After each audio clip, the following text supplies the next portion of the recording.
Segundo livro dos Reis, no capítulo 6, no versículo 24. Segundo livro dos Reis, capítulo 6 e versículo 24. O tema da nossa conversa hoje é mensageiros de boas notícias. Na sexta-feira, estava eu lá no Amós e dizia que só estou aqui hoje porque sou fruto da graça de Deus, sou fruto de perdão e também eu sou fruto de um mensageiro de boas notícias. Eu tive o privilégio, eu tive a oportunidade, Vinícius, de receber uma boa notícia de alguém. Alguém foi usado por Deus para vir até mim e me fazer um simples convite, para que eu pudesse estar num ambiente como esse que você está. Eu só estou aqui hoje porque um dia alguém resolveu me fazer um convite para estar numa igreja num domingo à noite. Alguém foi um mensageiro de boas notícias, Marlon, para a minha vida. E às vezes a gente não se dá conta de como poderoso é um simples convite. Um simples convite de chamar alguém para estar num ambiente como esse. Poxa, mas eu vou convidar e às vezes a pessoa vai e se ela não gostar, escute o que eu vou dizer para você. Me lembro que já se fazem muitos anos, mas a parte mais fácil, quem fez foi aquele jovem que me convidou. A parte mais difícil foi o Espírito Santo, Max. E o Espírito Santo sabe como ninguém convencer o homem. Porque o homem pode falar, mas só o Espírito Santo, ele convence. E eu queria, nessa noite, conversar com você sobre isso, mensageiros de boas notícias. Nessa série de mensagens que tem como tema Vivendo Além de Mim Mesmo. Segundo Reis, no capítulo 6, a partir do verso 24, diz assim: Algum tempo depois, Ben-Hadad, rei da Síria, reuniu seu exército e cercou Samaria, e que provocou uma fome terrível na cidade. O preço dos alimentos subiu astronomicamente. Uma cabeça de jumento custava 80 peças de prata por uma tigela de vegetais. Pagavam-se 5 peças de prata. Certo dia, o rei de Israel percorria os muros da cidade e uma mulher gritava: Socorro, majestade! E ele respondeu: Se o Eterno não a socorrer, como eu poderei fazer isso? Por acaso tenho trigo ou vinho? Mas o rei perguntou: Qual é o seu problema? E ela respondeu: Essa mulher aqui me propôs: Dê o seu filho hoje para que comamos, e amanhã comeremos o meu. Então cozinhamos o meu filho e comemos. E no dia seguinte eu disse: É a sua vez, traga o seu filho. Mas ela tinha escondido o seu filho. Quando o rei ouviu essa história da mulher, rasgou as próprias vestes, como estava andando sobre o muro. Todos viram que ele vestia um pano de saco por dentro. Então ele exclamou: Deus me castigue, se a cabeça de Eliseu, filho de Safate, continuar sobre o seu pescoço até o fim do dia. Eliseu estava em casa reunido com as autoridades de Israel. O rei já tinha enviado alguém para matá-lo, mas antes do executor chegar, Eliseu disse às autoridades: Vocês sabem que aquele assassino acabou de enviar alguém para cortar a minha cabeça? Presta atenção, quando o executor chegar, tranquem a porta. Vocês não estão ouvindo os passos do seu senhor atrás dele? Enquanto falava, o rei apareceu acusando: Esta calamidade vem do Eterno. Posso ainda eu ter esperança no Senhor? Você pode repetir após mim: Posso ainda eu ter esperança no Senhor?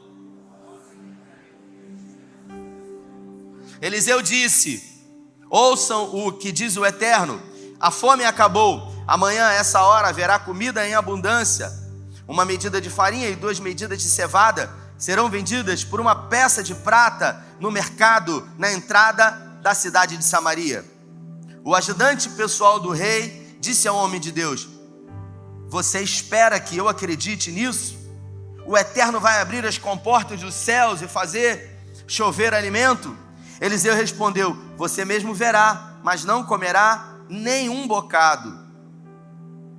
Haviam 4 leprosos, e aí eu queria que você redobrasse a sua atenção. Haviam 4 leprosos sentados do lado de fora dos portões da cidade, e eles disseram uns aos outros: o que estamos fazendo parados aqui? Aguardando a morte? Se entrarmos na cidade onde há fome, morreremos. Se ficarmos aqui, morreremos.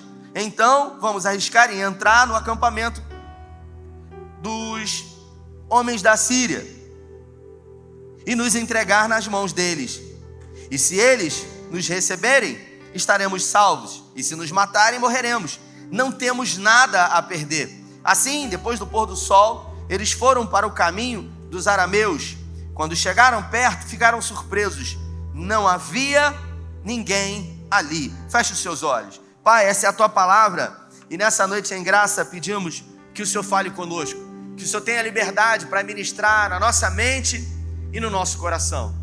Que a tua palavra, que é poderosa, possa mudar a realidade que temos vivido hoje, e que possamos, tão logo ao sairmos daqui, viver uma vida além de nós mesmos, porque entendemos que não podemos ser o fim da bênção. Nós fomos abençoados para abençoar, nós fomos chamados cartas que são lidas, e por isso que o Senhor abra o nosso entendimento, que o Senhor promova uma expansão na nossa mente, uma metanoia, para que possamos viver verdadeiramente aquilo que o Senhor deseja para nós, em nome de Jesus. Esse texto é um texto muito conhecido. A nação de Israel estava vivendo um momento muito delicado, depois da divisão dos reinos entre Reino do Sul e Reino do Norte, após a morte de Salomão. Os reinos foram divididos, e aqui nós estamos na cidade de Samaria, e a Bíblia fala que havia um rei chamado Ben-Hadad, que era rei da Síria, e que ele começou a conquistar muitos territórios. Ele chegou a conquistar quase 30 territórios, e a cada conquista ele avançava com o seu poderoso exército, com estratégias incríveis para a época de guerra. Ben-Hadad já havia tentado outras vezes atacar e invadir Samaria, só que agora foi diferente. O rei Ben-Hadad, ele usou uma estratégia de guerra diferente.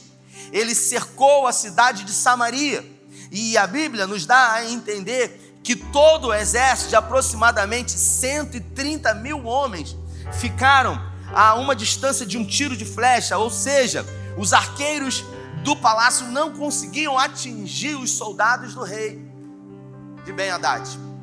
E eles se cercaram a cidade de Samaria, e eles não ousaram invadir. Eles simplesmente sitiaram Samaria e ficaram ali. A estratégia de Ben-Hadad era simplesmente sitiar Samaria, promover um cerco, e o exército do povo de Israel logo se recuou, se agrupou e ficou esperando por muito tempo para que os assírios pudessem atacá-los.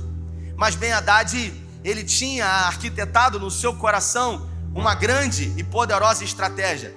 Até que uma semana se passou, um mês se passou, 2 meses se passaram, e os israelitas não entenderam. Samaria era uma grande cidade, Samaria produzia um grande comércio, na porta de Samaria havia um grande mercado municipal, e agora eles se encontravam do lado de dentro. Quem estava do lado de dentro não podia sair, quem estava do lado de fora era impedido de entrar. E os meses começaram a se passar, 2 meses, 3 meses, 4 meses, e eles não entendiam o porquê do cerco sem um ataque, sem uma ofensiva, até que depois de 1 ano, os israelitas começaram a racionar o alimento, porque eles perceberam que Ben-Hadad e seu exército estavam dispostos a ficar ali, cercando Samaria durante muito tempo. 1 ano e meio se passou, e uma terrível crise começou a acontecer dentro de Samaria, porque os animais, eles começaram a ser vendidos. Eles não conseguiam comprar suprimentos do lado de fora, então tudo que eles tinham era aquilo que estava dentro de Samaria, e pouco a pouco todas as suas reservas iam sendo esgotadas, até que eles começaram a racionar a água, a racionar a comida, mas ainda assim eles tinham que sobreviver. Passaram-se 2 anos e uma terrível crise e uma terrível fome imperou a cidade de Samaria. Uma inflação terrível aumentou, uma escassez de alimentos e muitas pessoas começaram a morrer. Quando vivemos um tempo de cerco, por muito tempo, quando o inimigo das nossas almas, ele resolve cercar a nossa vida e ficar ali à espreita, esperando que a gente possa cometer algum erro para que ele possa acusar ou entrar na nossa vida, a gente acaba sucumbindo, a gente acaba perdendo a percepção da vida, a gente acaba entrando em colapso. E o texto diz que já haviam se passado 3 anos. Uma cabeça de jumento, segundo algumas correntes teológicas, passou a valer R$250 nos dias de hoje.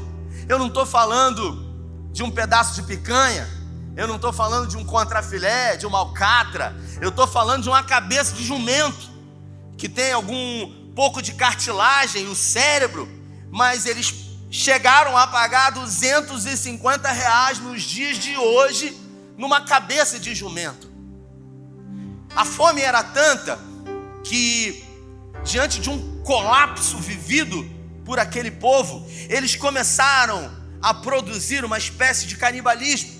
Quando as pessoas, elas morriam por algum tipo de enfermidade, elas eram comidas por outras pessoas. É isso mesmo. E a Bíblia declara sobre isso. Tamanha a fome, porque a gente não sabe o que é isso. Nós estamos muito distantes dessa realidade. Hoje nós servimos aqui no Restaurante Graça uma média de 160 quentinhas todos os dias. Mas outrora nós servíamos alimento aqui dentro. E durante muito tempo, nós já estamos há 11 anos servindo comida. Para você entender, em 2020, quando a pandemia chegou e houve uma crise generalizada, nós servimos 400 quentinhas todos os dias. Em 2020, nós servimos mais de 42 mil refeições. Pensa nesse número, 42 mil refeições, no momento mais difícil, onde não se estava entrando dinheiro na igreja, porque estava todo mundo em crise. Foi o momento que a igreja mais avançou, foi na crise, quando as pessoas desesperadas vinham, e não eram moradores de rua. As pessoas têm uma ideia de que o Restaurante Graça serve pessoas em situação de rua. As pessoas de rua que se alimentam aqui não representam 10%, 8%. A grande maioria são pessoas do bairro Manuel Correia, são pessoas do Jardim Caiçara, são pessoas aqui do Guarani que vêm aqui todos os dias com seus filhos se alimentar. E eu vou dizer uma coisa para você: se uma pessoa vem aqui ao meio-dia almoçar, pegar uma quentinha, é porque ela realmente precisa. E olha que as condições que nós colocamos aqui são condições dignas, mas existe uma fila, existe um critério. Os portões são abertos ao meio-dia, as pessoas entram e elas entram numa fila indiana. Depois elas ficam agrupadas aqui no pátio, uma palavra é declarada para essas pessoas. Essas pessoas têm a oportunidade de aceitar ao Senhor e elas ficam, obviamente, do lado de todo tipo de pessoas. Pessoas boas e pessoas ruins. Pessoas que cometeram delitos, pessoas que se encontram à margem da sociedade. Eu me lembro que por algumas vezes recebi o WhatsApp da 126DP de Cabo Frio, quando pessoas que trabalham lá disseram para mim: olá pastor, tudo bem? Bom dia, nós somos aqui da 126DP e nós gostaríamos de saber se essa pessoa, se esse elemento tem almoçado aí. E muitas foram as vezes que eu olhei a foto e eu disse: sim, ele é cliente aqui do Restaurante Graça. E então, na hora do almoço, eles vêm aqui, né? E eles acabam transferindo essa pessoa de lugar. Ela está almoçando aqui e ela passa a almoçar agora por conta do Estado. E muitas foram as vezes que isso aconteceu, porque são pessoas que estão devendo à justiça. E a gente acaba percebendo, irmãos, que quando a fome aperta, de verdade, quando a miséria chega, a gente é capaz de fazer coisas inimagináveis. E o texto diz que o rei estava desolado, desorientado, Afinal, 3 anos de uma terrível crise, ele não sabia o que fazer. E ele estava passeando pelas muralhas do palácio, tentando ter uma ideia, uma sugestão, uma saída para aquela crise. E por dentro do seu manto de rei, ele estava vestido de pano de saco. E todas as vezes no Antigo Testamento que um homem ele se vestia de pano de saco, isso representava a humilhação, Darlington, vergonha. Quando você está diante de um problema que não tem saída e que as suas forças não podem resolver esse problema, a impotência bate à sua porta. E o rei Jeorão, ele estava impotente diante desse problema. Até que numa ronda matinal, ele se depara com 2 mulheres que vêm gritando: majestade, majestade, majestade. 2 mulheres desesperadas. E uma delas diz: por favor, majestade, me atenda. E o rei então diz: eu sou Deus por acaso para atender o seu pedido? Se eu estou precisando de ajuda, como é que você veio buscar ajuda em mim? Mas ainda assim ele disse: o que eu posso fazer por você? E ela disse: essa mulher aqui, nós combinamos que num dia iríamos comer o meu filho e no outro dia iríamos comer o filho dela. E aí eu queria que você imaginasse essa realidade de uma mãe ter a capacidade de comer um filho. Não, isso é impossível, Rafael. Não existe possibilidade. Existe possibilidade diante de um caos generalizado vivido de 3 anos de miséria e fome. Pessoas atrás de pessoas morrendo, desnutridas, todo tipo de enfermidade, porque não tinha o que comer mesmo. As pessoas, elas se alimentavam, o texto diz, Flávio Joséfo diz na história dos Hebreus, de esterco de pombo. Eles comiam esterco de pombo para tentar se manterem vivos. E o rei rasga suas vestes em sinal de humilhação, e ele diz, e ele faz, e ele declara uma palavra profética. Ele declara uma maldição. Ele diz: que Deus me castigue com todo furor, se amanhã, a essa mesma hora, a cabeça de Eliseu permaneça sobre os seus ombros. A gente acaba percebendo um tom de ira, de revolta, Alexandre, diante de uma impossibilidade, diante de uma impotência. O rei Jeorão, então, ele ameaça o profeta Eliseu. Ele diz: eu vou matar Eliseu. Só que ele disse que ia matar Eliseu porque ele não poderia matar quem produziu o cerco, quem produziu a fome e a miséria. E não foi Ben-Hadad, foi Deus que permitiu que tudo isso acontecesse. E diante de situações adversas nas nossas vidas, muitas são as vezes que nós queremos dizer isso para Deus. Então, como ele não tinha como dizer, Vinícius, se eu pudesse eu te castigava, então eu vou matar o homem de Deus. Então eu vou colocar a culpa em alguém que pelo menos representa o Senhor. Às vezes a gente não para pensar sobre isso, Alexandre, mas isso faz muito sentido. Isso faz muito sentido diante da morte. Quando a gente ora por alguém que a gente muito ama, a gente pede, a gente clama, a gente busca e a pessoa morre. E muitas foram as vezes que eu orei por pessoas e eu botei fé, olha, e eu empreendi fé.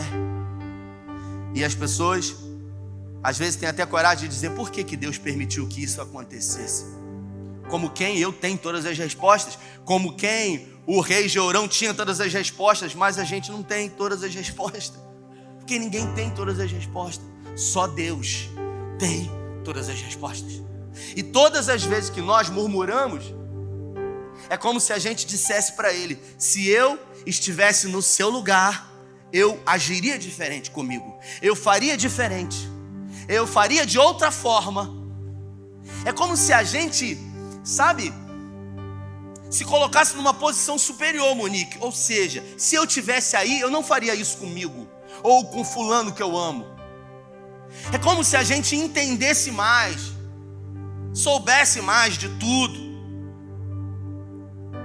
O rei, então, ele manda um dos seus soldados à casa de Eliseu, que estava reunido com alguns religiosos.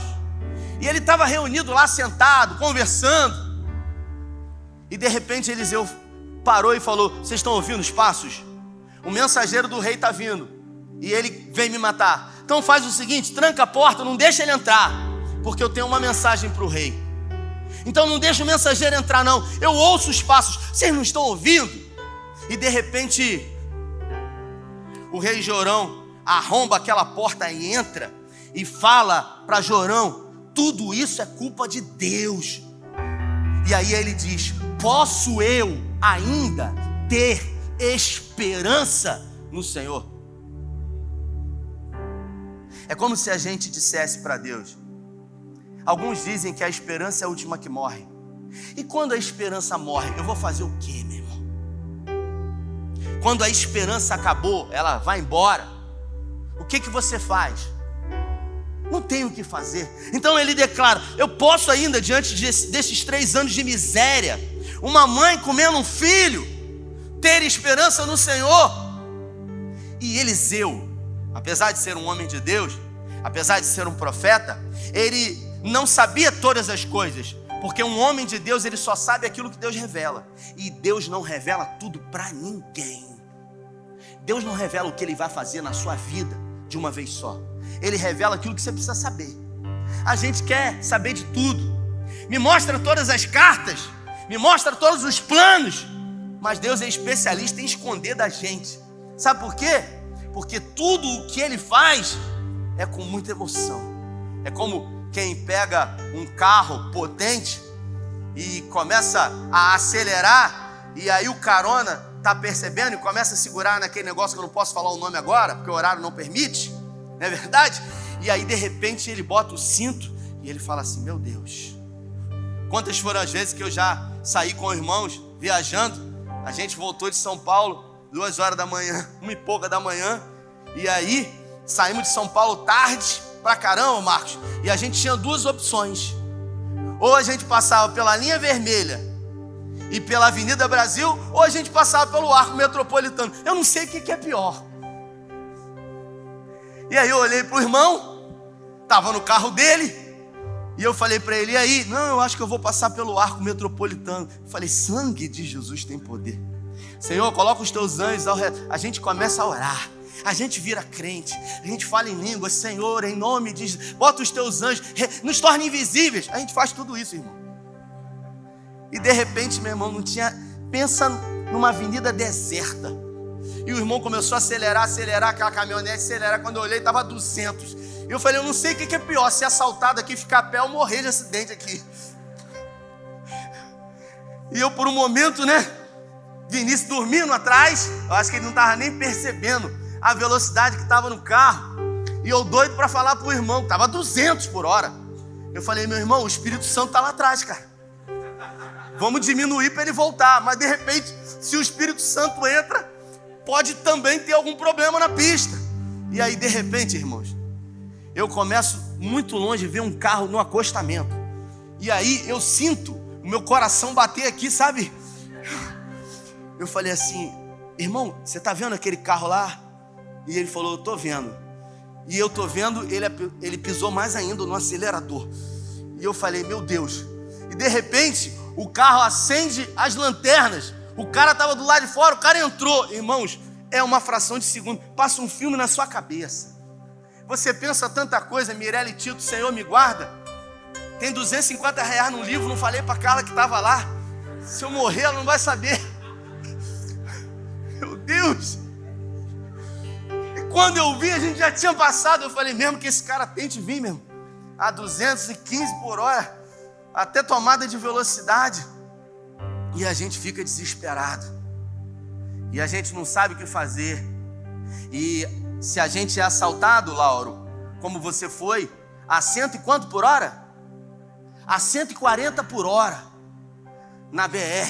A 140, como é que o cara vai me assaltar? A 140, o cara jogou o carro em cima de Lauro e de Nalva, um Creta. E de repente, quando o cara saiu com o fuzil, Nalva largou tudo e saiu para o outro lado do acostamento. E o cara ainda gritou para ela: volta aqui que eu não te revistei. Ela: revistar o quê, pelo amor de Deus? Ela ficou tudo aí dentro. E a gente pergunta: Senhor, por quê? Eu sou teu servo, eu sou líder de PG, Antes da pandemia, irmãos, um carro, graças a Deus, quitado, mas que foi pago com muito sacrifício, diante de muito suor, de muito trabalho, voltando de São Paulo. E a gente não entende o porquê. Sabe que a gente fica no meio da rodovia, sem eira, sem beira, e tem que andar, tem que se jogar dentro do mato ainda, naquelas entradas ali de São Gonçalo. Mas algum tempo depois, vem a pandemia e fecha tudo. E a seguradora paga à vista aquele carro, e aquele dinheiro foi utilizado para que ele conseguisse organizar as suas finanças durante todo o processo de pandemia. E a gente não entende no primeiro momento aquilo que acontece de ruim na nossa vida, porque Deus não revela. Mas se a gente permanece firme nele, no caminho, tudo vai cooperar para um lugar que é o propósito de Deus na nossa vida. Então, não busque respostas, permaneça no caminho. E Eliseu então diz: amanhã a fome vai acabar. Amanhã não tem mais miséria.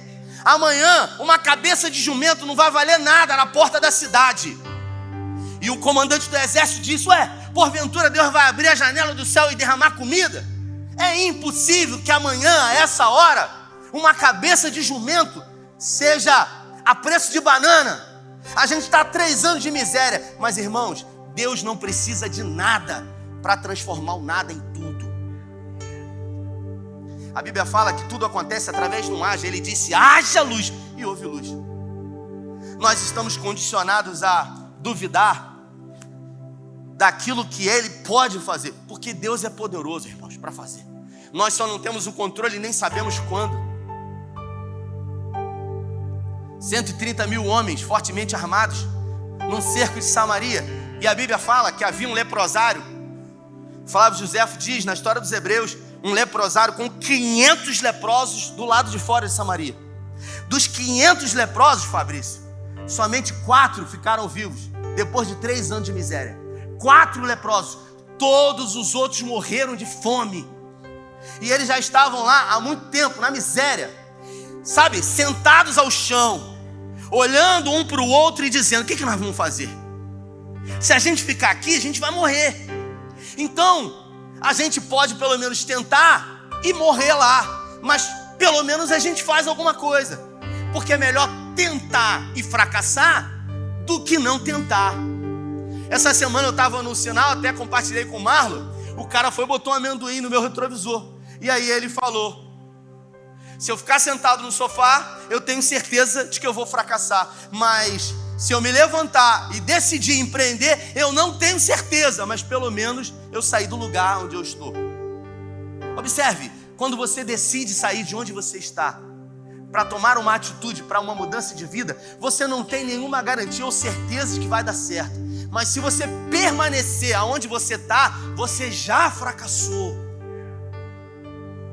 E os leprosos, eles resolveram se levantar. Eles disseram: se a gente for em Samaria, os portões estão fechados. Se a gente for no exército de Ben-Hadad, eles podem nos matar. Mas de repente, se eles não receberem, se a gente ficar aqui, a gente vai morrer. Então vamos levantar. E o texto diz que quando eles levantaram, Monique, e eles começaram a andar, Deus fez com que os passos dos 4 leprosos representassem um som de um exército poderoso marchando em direção ao arraial dos assírios.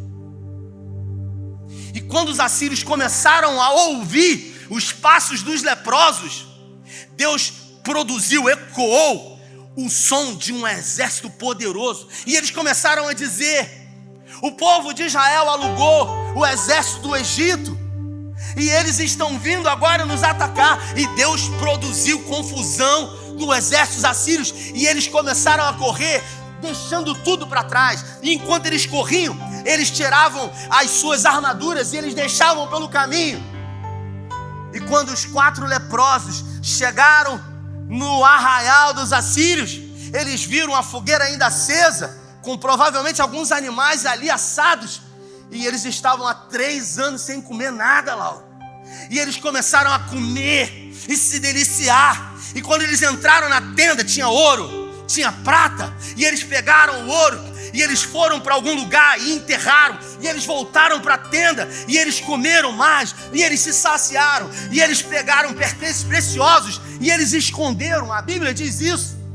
Até que um deles disse: peraí, nós precisamos comunicar isso para alguém. Nós precisamos ser mensageiros de boas notícias aos samaritanos. É como quando a gente recebe o evangelho da graça, Vinícius, que muda a nossa vida. Que a gente tinha uma vida pecaminosa, que a gente vivia em meio a um lamaçal, e a graça nos alcançou. A graça transformou o nosso caráter, a graça restaurou o nosso casamento, a graça mudou a nossa vida, nos deu dignidade. E em algum momento a gente se dá conta de que a gente precisa ser mensageiro dessas boas notícias para outras pessoas também. E às vezes tudo que a gente precisa é de um convite. Às vezes tudo que a gente precisa é apenas ser alguém que vai transmitir essa graça para alguém. E às vezes a gente se coloca numa posição de que isso tem que ser o pastor, de que é o pastor que tem a responsabilidade de pregar a palavra, de ser um mensageiro. Esses leprosos poderiam agora praticar o mesmo mal que os samaritanos haviam produzido na vida deles. Nós fomos excluídos, agora nós não vamos falar nada para ninguém. Mas eles em algum momento disseram um para os outros: não é justo que a gente tenha sido alvo dessa graça de Deus e que a gente não compartilhe isso com outras pessoas. E eles foram até o portão de Samaria e disseram: olha, os assírios foram embora. E os soldados acordaram o rei de madrugada, e o rei disse: eles são uma emboscada, eles já estão há 3 anos lá. E o rei disse: não tem jeito, a gente vai morrer. O mensageiro do rei disse: vamos fazer o seguinte, vamos enviar alguns cavalos a uma tropa menor, não vamos abrir os portões totalmente, e a gente vai verificar. E assim foi. Depois de 3 anos, só tinham 5 cavalos. Você pensa aquele pé de pano do pica-pau do desenho? Aquele cavalo magro, era mais ou menos isso. Eles mandaram 2 cavalos. E aqueles homens, eles foram até o arraial, viram que os assírios não estavam mais ali, perseguiram os assírios e viram que eles tinham atravessado o Rio Jordão. E aí assim comunicaram ao rei. O rei chamou o seu oficial, aquele que disse: é impossível que amanhã uma cabeça de jumento seja vendida a preço de banana. O rei chamou ele e disse para ele: você vai ficar no portão principal da cidade. Você vai ficar no portão principal da cidade, e você vai liberar o povo para que eles possam ir até o arraial dos assírios e eles possam pegar o despojo de guerra. E a Bíblia fala que aquele homem que duvidou, e que Eliseu disse para ele: você vai ser testemunha, mas você não vai comer nada. Quando ele abriu os portões da cidade, você imagina milhares e milhares de pessoas que saíram em direção ao exército, em direção ao arraial dos assírios. Ele foi atropelado. A Bíblia fala que ele foi pisoteado, e ele morreu ali nos portões da cidade. Eu queria que você se colocasse de pé. Se o avanço do reino de Deus dependesse de mim, como estaria o avanço do reino de Deus? Se o avanço das boas novas, das boas notícias do Senhor dependesse exclusivamente de mim ou de você, de que forma ou de que maneira esse evangelho da graça que me alcançou e que transformou a minha vida estaria hoje? Será que eu tenho sido realmente carta? Será que eu tenho vivido uma vida além de mim mesmo? Será que realmente eu tenho sido um discípulo de Jesus? Será que eu tenho feito o meu papel? Será que eu tenho cumprido a minha responsabilidade? Não, eu já aceitei a Jesus. Nós somos crentes, eu e minha família, e eu trago eles toda quinta-feira e todo domingo para a igreja, e a gente senta no banco, a gente participa da ceia do Senhor. Nós não vivemos uma vida de pecado. Será que realmente isso é suficiente? Será que o evangelho, será que Jesus Cristo morreu para que a gente pudesse somente ser alcançado? Porque se Jesus quisesse alcançar por ele mesmo todos os povos, ele teria feito sim ou não? Sim ou não? Sim ou não? Sim. E por que ele não fez? Porque ele decidiu morar dentro de mim. Porque ele decidiu me fazer um representante do reino dele. Eu não sei se você sabe disso, Vinícius, mas embaixada é um pedaço de outro país, de um país dentro de outro país. Você sabia disso, Darlene? Você sabia disso? Você sabia que existe uma embaixada brasileira na Venezuela? Quantos sabiam disso? Quantos sabiam disso? Tem uma embaixada brasileira na Venezuela. E o povo da Venezuela está passando fome. Mas na embaixada brasileira, ninguém passa fome. Sabe por quê? Porque ali eles são representantes do Brasil. E eles são manutenidos não pelo governo da Venezuela, mas pelo governo do Brasil. Isso quer dizer que nós somos embaixadores do reino de Deus. Ainda que eu e você estejamos vivendo em meio a uma miséria, a um caos, a uma crise, você é manutenido pelo reino dos céus. Você não é manutenido pelos homens e por circunstâncias humanas. Você pode estar vivendo em uma situação onde todos à sua volta estão em crise, mas como embaixador de Cristo, você é próspero. Você tem a certeza de que não vai faltar o pão sobre a sua mesa, não vai faltar esperança no seu coração, porque Deus não perdeu o controle. Deus não perde o controle quando os governos e homens entram em crise ou perdem o controle. Eu queria que você fechasse os seus olhos e que por um momento você se colocasse nessa posição de embaixador, de representante desse reino, de alguém que foi comissionado para viver uma vida além de si mesmo. Escute o que eu vou dizer agora. A pessoa que foi usada por Deus para fazer o convite a mim, para que eu entrasse numa igreja evangélica pela primeira vez, essa pessoa hoje ela está desviada. E algum tempo atrás eu encontrei com essa pessoa dentro de um consultório. E eu disse para essa pessoa, eu não sei se você sabe. E ele, muito constrangido, eu disse, eu não sei se você sabe, mas você tem alguns netos espirituais. Porque eu tenho feito com que a graça que me alcançou, que você revelou para mim, seja passada para pessoas que não conheciam assim como eu.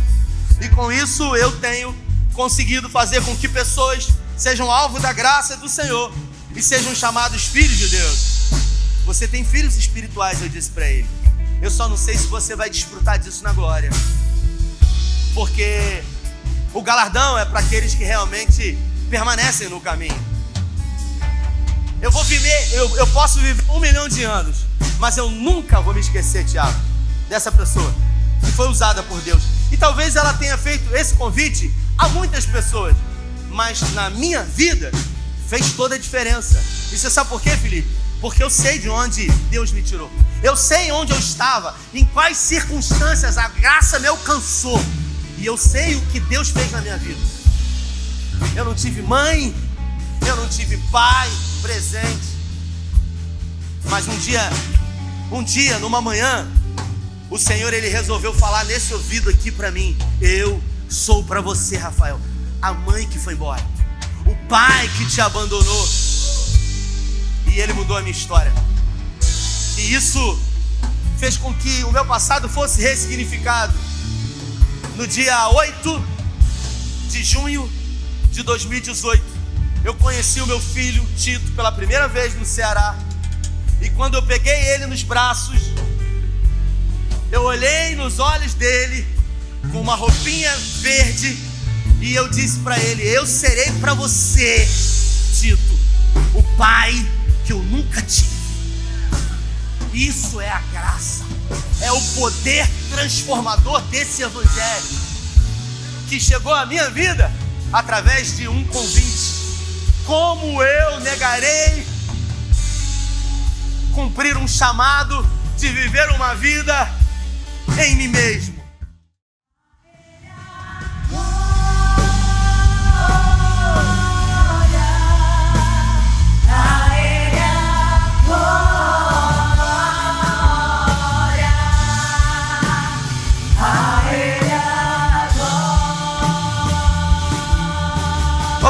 Senhor, pelo privilégio de passarmos da condição de criatura para filho de Deus. O Evangelho de João, no capítulo 1, no versículo 12, diz que o Senhor veio para os seus, mas os seus não receberam. Mas a todos quanto receberam, foi dado a esses o direito, o poder de serem chamados filhos de Deus. Nós somos filhos de Deus. Você é filho de Deus. Você é alvo da graça e do amor de Deus. Aleluia. Obrigado, Senhor, por sempre termos acesso à sua mesa. Obrigado por essa palavra poderosa, transformadora, que tão logo ao sairmos daqui, que ela possa ser colocada em prática, que possamos ser agentes desse reino de justiça, de paz e de alegria. Guarda a nossa casa, os nossos filhos. Repreenda todo o intento do inferno sobre nós, e que essa semana que começa hoje seja a melhor semana de 2023. É o que nós pedimos e oramos em nome do Pai, do Filho e do Espírito Santo. Se você recebe, dê a melhor salva de palmas a Ele. Vai em paz.